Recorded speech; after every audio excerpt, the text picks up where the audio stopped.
저는 이스라엘에 있는 신동훈하고입니다. 저는 이번 파이널 프로젝트에서 메시아라는 주제를 정했습니다. 그 이유는 제가 특별히 이제 이스라엘에 있으면서 유대인들을 만나고 또 유대인들과 대화할 때 이들 안에 있는 어떤 그 예수님에 대한 거부하는 것들, 그런 것들을 많이 보게 될 때 좀 안타까운 마음이 있었고, 그래서 이들은 이제 구약 성경을 읽기 때문에 구약 안에서 특별히 저는 이사야서에서 예언된 메시아 예수님에 대해서 살펴볼 텐데 그 말씀들을 통해서 이들에게 메시아를 증거할 수 있다라면 좋겠다라는 마음이 있어서 어,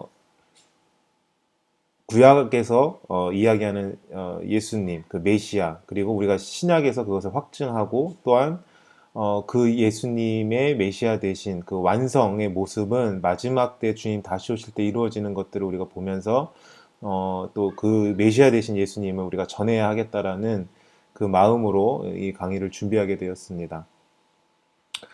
그래서 유대인에 대해서 우리가 좀 이해를 했으면 좋겠고요. 그리고 그들을 위해서 어떻게 우리가 성경을 전도할 수 있을까? 짧은 시간이지만 말씀을 통해서 그들의 메시아 사상을 좀 한번 이해했으면 좋겠습니다. 그리고 이 구약에 나타난 메시아 사상이 곧 우리 신약에서 우리가 믿고 있는 예수님께서 메시아이시다. 그것을 우리가 한번 증거하는 그런 시간을 가졌으면 좋겠습니다. 먼저 메시아란 그리스도라고 하죠. 그래서 기름 부음 받은 자라는 뜻을 가지고 있습니다. 우리 히브리어로는 마시아흐라고 하고 이제 헬라어로는 크리스토스라고 합니다. 어, 기름 부음 받은 자. 그러니까 하나님께서 기름을 붓는 이유는 하나님의 일을 감당할 종을 세우기 위해서 하나님께서 기름을 부어서 그 종을 세우시는데요. 그래서 이 메시아라고 하는 개념 안에는 사실 우리 예수님뿐만이 아니라 구약에는 다른 여러 가지의 모형들을 우리가 볼 수가 있습니다. 그래서 메시아 안에는 섬기는 종이라고 하는 그 개념이 있다라고 하는 것을 우리가 좀 이해했으면 좋겠습니다. 그래서 아까 말씀드렸던 그 메시아의 모형, 예, 구약에 나타난 여러 하나님의 메시아들이 있는데 첫 번째로 왕이 있습니다. 왕은 하나님께서 기름 부어서 세우시는 하나님의 택함을 받은 자이고 하나님과 특별한 언약 관계에 있는 자고요. 그리고 대제사장, 하나님과 백성 사이에 중재자, 중보자 역할을 하는 사람이죠. 예, 종교 지도자라고 할 수 있습니다.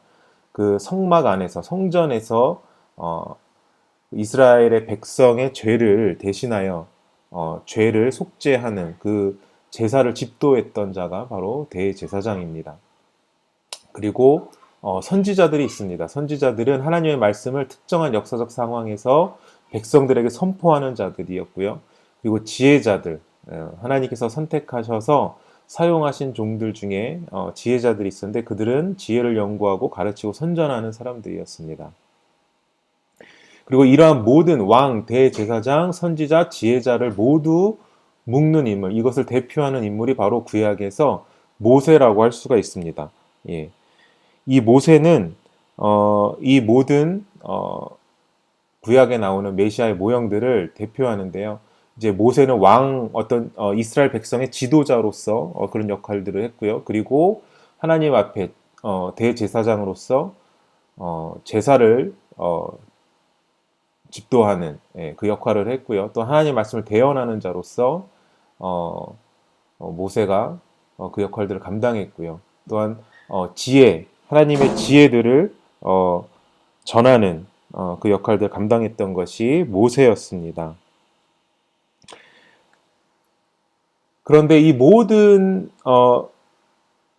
구약에 나오는 메시아의 모형들을 성취하신 분은 예수님이십니다. 예, 우리가 잘 알고 있듯이 예수님이 이 모든 것들을 성취하시는데요. 다윗의 후손으로 오신 예수님, 그래서 유대인의 왕으로 오셨죠. 그리고 멜기세덱의 반차를 따르는 대제사장이신 예수님이셨고요. 그리고 초림의 메시아의 그 길을 예비했던 엘리야의 영을 가졌던 세례 요한과 메시아 되신 예수님, 이것은 구약에서 엘리야와 엘리사의 관계를 통해서 대비하여 우리가 볼 수가 있습니다. 그리고 모든 지혜의 근본이 되시는 우리 예수님이시고요. 그리고 예수님께서는 이 모든 것들을 구약에서 이 모든 모형의 대표가 되는 모세보다도 우월하신 예수님이신 것을 또 사도 바울은 또 증거를 하고 있습니다. 모세는 율법의 중개자였지만 예수님은 말씀 그 자체셨고요. 그리고 모세의 직분도 영광은 있지만 그것은 영원한 것이 아니고 없어질 것이었고 예수님의 직분의 영광은 영원하다라고 하는 것입니다. 그래서 이 예수님이 메시아이신 것을 신약의 복음서에서는 많은 곳에서 선언을 하고 있습니다. 예수 그리스도라고 우리가 이야기할 때 예수가 메시아다라는 뜻이고요. 그래서 우리가 살펴보게 되면 요한복음 2장 31절에 오직 이것을 기록함은 너희로 예수께서 하나님의 아들 그리스도이심을 믿게 하려 함이요 라고 말씀하고요. 또 마태복음 16장 16절에 시몬 베드로가 대답하여 이르되 주는 그리스도시요 살아계신 하나님의 아들이시니이다. 예, 이렇게 베드로의 고백이 있었습니다. 예, 주는 그리스도시요, 그러니까 주는 메시아시요라고 고백하는 것이었습니다.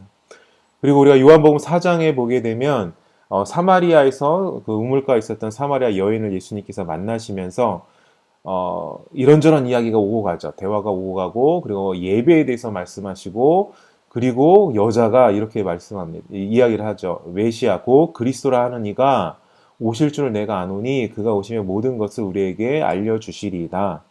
예수께서 이르시되 내게 말하는 내가 그라. 네. 내가 곧 그 메시아다. 그 여인이 말하고 있는 그 메시아가 언젠가 오는데 그 메시아가 바로 나다라고 예수님께서 본인에 대해서 메시아라고 선포를 하고 계십니다. 여러분 그래서 사도행전 5장 42절에 보게 되면 예수님께서 십자가에 달려 돌아가시고 부활하시고 승천하신 후에 사도들이 이 땅 가운데서 무엇을 했냐 하면 날마다 성전에 있든지 집에 있든지 예수는 그리스도라고 예수는 메시아라고 가르치기와 전도하기를 그치지 아니하였다라고 하는 것입니다. 예. 여러분 그 유대인들은 그 이스라엘 오늘날에도 마찬가지고 그 당시에도 그랬고 예수님을 메시아로 인정하지 않았던 그 유대인들은 오늘날에도 메시아가 오기를 간절히 지금 기다리고 있죠. 여기 예루살렘에 가시게 되면 통곡의 벽에서 기도하는 유대인들을 많이 볼 수 있는데요. 그들이 많은 것들을 기도하는데 그 중에 하나가 메시아의 오심에 대해서 기도하고 있는 것입니다.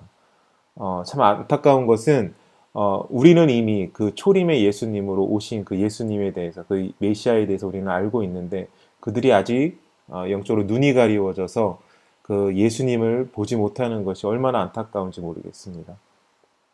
그런데 재미있는 것은 이들에게도 그 메시아 사상, 그러니까 메시아가 어떠한 자다라고 하는 어떤 이해함은 사실 우리보다 더 오래전부터 갖고 있었다라고 하는 것입니다. 우리 마태복음 또 요한복음에 보게 되면 유대인들은 메시아가 갈릴리에서 오지 않고 베들레헴에서부터 오신다라는 것을 알고 있었고요. 그리고 이 유대인들은 메시아가 유대인의 왕이 될 것을 알고 있었고 그리고 그 메시아가 오게 되면 이적을 행할 것도 알고 있었습니다. 그리고 이 메시아는 예언자일 것과 그리고 그분이 오시는 것이 나타나시는 것이 신비스럽게 나타난다라는 것을 알고 있었습니다. 그리고 무엇보다도 유대인들은 메시아가 다윗의 자손으로 이 땅 가운데 오실 거라는 것을 알고 있었다라고 하는 것입니다. 그래서 이 모든 것들은 다 누구를 지칭하고 만족시키냐면 바로 우리가 알고 있는 예수님이라고 하는 것입니다. 그런데 안타깝게도 이들에게 한 가지 충족하지 않는 한 가지가 있는데 그것은 뭐냐면 우리는 그 메시아가 유월절 어린 양으로 이 땅 가운데 오셔서 십자가에 죽으시는 우리 예수님의 그 초림의 예수님을 우리가 바라볼 때 이들은 그러한 메시아를 인정할 수가 없는 것입니다. 십자가에서 죽는 메시아 상상할 수가 없는 것입니다. 그들이 원했던 메시아는 이상적인 메시아는 뭐였냐 하면 로마의 압제로부터 해방시킬 자, 정치적인 어떤 강력한 지도자. 그래서 이스라엘 가운데 평화를 가져다 줄 수 있는 그 사람을 메시아로서 기다리고 있었다라고 하는 거죠. 이것은 지금도 마찬가지입니다.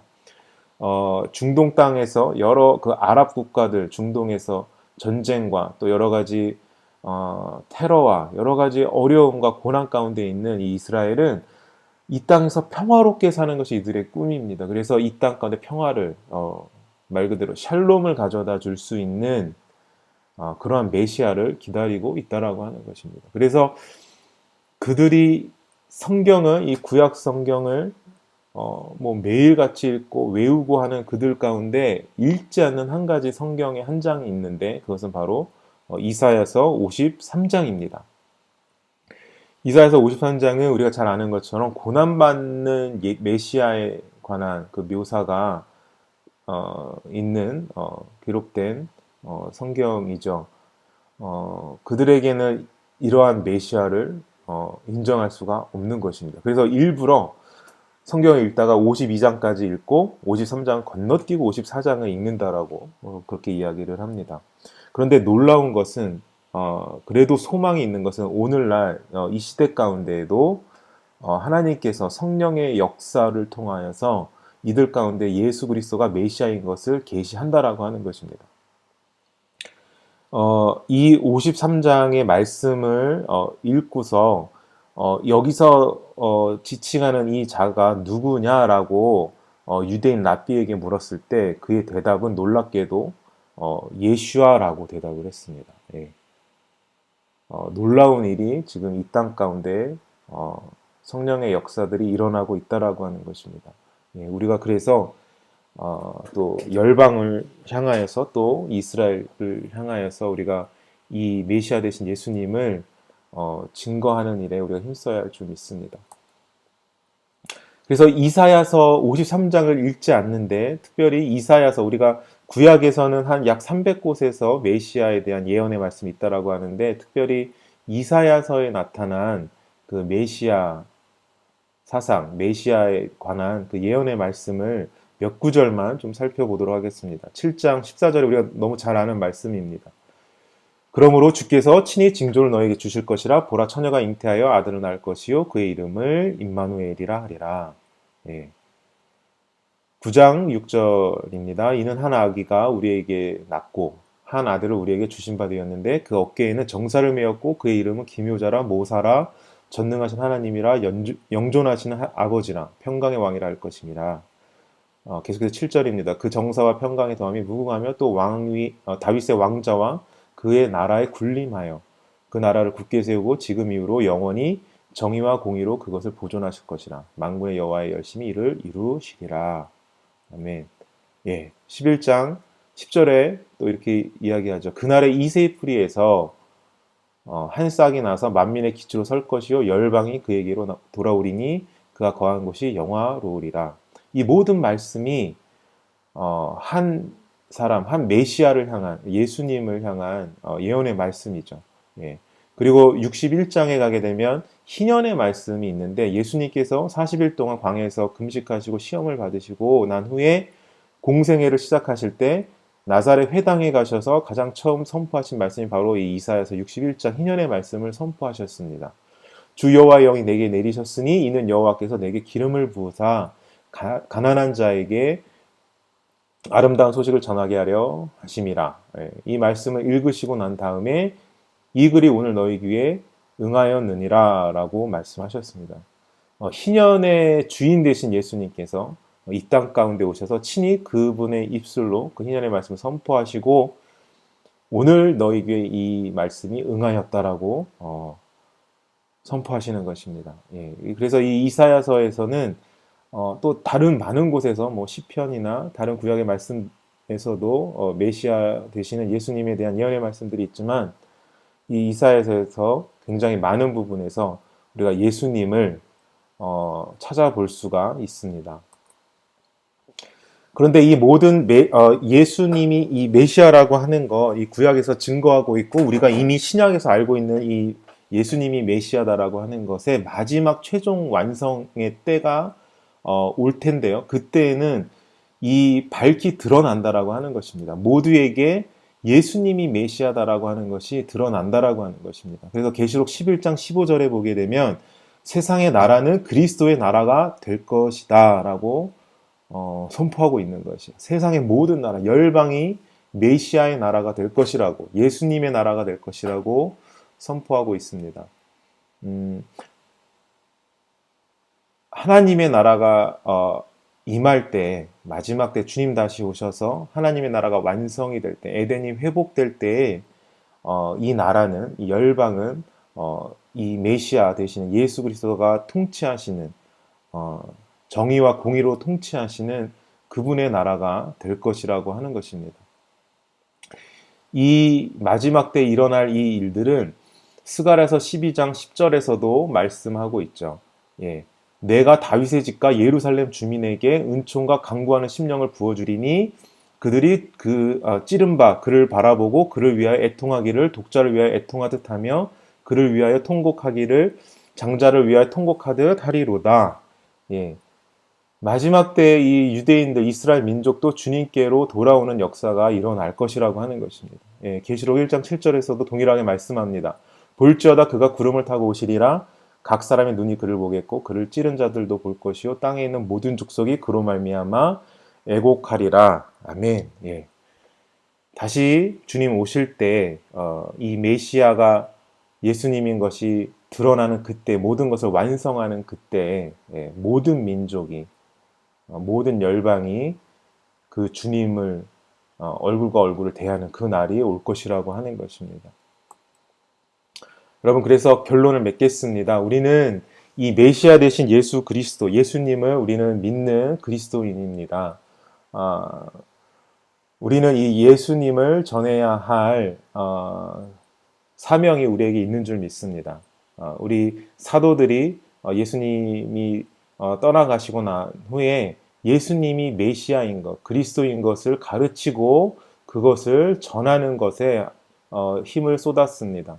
우리 베드로후서 3장 10절에서 이렇게 말씀합니다. 그러나 주의 날이 도둑같이 오리니 그날에는 하늘이 큰 소리로 떠나가고 물질이 뜨거운 불에 풀어지고 땅과 그 중에 있는 모든 일이 드러나리로다. 예. 우리는 다시 오실 그 메시아, 다시 오실 예수님 우리는 간절히 기다리고 있습니다. 예. 그분은 메시아이시고 그분이 기름 부음 받은 자, 모든 것을 완성하시는 분이시고 그분이 말씀하시길 내가 길이요 진리요 생명이니 나로 말미암지 않고는 아버지께로 올 자가 없다라고 말씀하신 것처럼 유일한 구원의 길은 그 메시아 대신 예수님 한 분뿐이라고 하는 것입니다. 예. 예슈아, 히브리어로 예수님의 이름이 예슈아인데요. 그 뜻은 바로 구원이란 뜻입니다. 구원. 예. 이 구원의 이름을 우리 가운데 주신 주님께 찬양을 드리면서 우리는 이 메시아 대신 예수님을 전해야 할 그러한 사명이 우리 가운데 있는 줄 믿습니다. 이 복음 전파를 위해서 우리가 충성을 다하는, 그래서 하나님 나라에서 큰 상급을 받고 하나님 앞에 충성된 자라고 일컬음을 받는 저희 모두가 되었으면 좋겠습니다. 감사합니다.